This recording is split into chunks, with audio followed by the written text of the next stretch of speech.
Final Fantasy 15 downloadable content, I'm actually quite impressed by it. Anything that was added as downloadable content or post-game, support later on, that seems to be the strongest stuff in the game. Again, not a huge fan of the open world section of that game in particular. The episode of Gladio was really good. You get some decent backstory on Gladio, and he plays different from Noctis. He's very counter-focused. It's a lot more time just waiting for an enemy to come, parrying, and then getting like this rage meter build up. And the last boss fight I think is pretty cool, but that one's probably kind of more standard. It still kind of plays like Final Fantasy 15. Prompto's episode though is actually really, really good. It looks really weird. There's like shooting elements to it, and there's some stealth elements to it, and there's like this weird overworld part where you're on a snow speeder thing. It's like a weird tiny Final Fantasy themed Metal Gear Solid game in some ways. Still has all the like parts of Final Fantasy in it where like you could take out the pistol and just hold down the shoot button and Prompto will just automatically shoot, but it definitely seems like the focus is to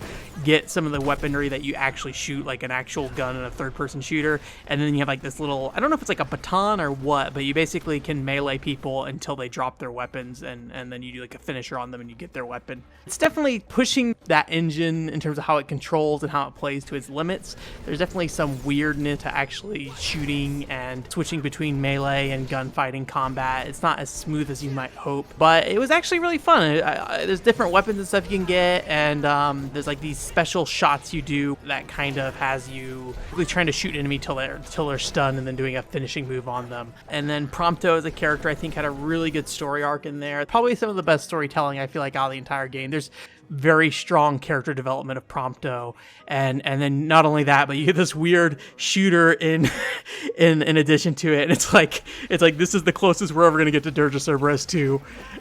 It's like I want to play another Final Fantasy shooter, but we'll see if that ever happens. I really enjoyed it. I highly recommend doing Prompto if you've played Final Fantasy 15 but haven't done any of the DLC for it. And Gladio I think is pretty solid too. I would recommend doing it. Again, like I said, I think it's some of the strongest content in the game. It's just a shame that it wasn't in the game itself.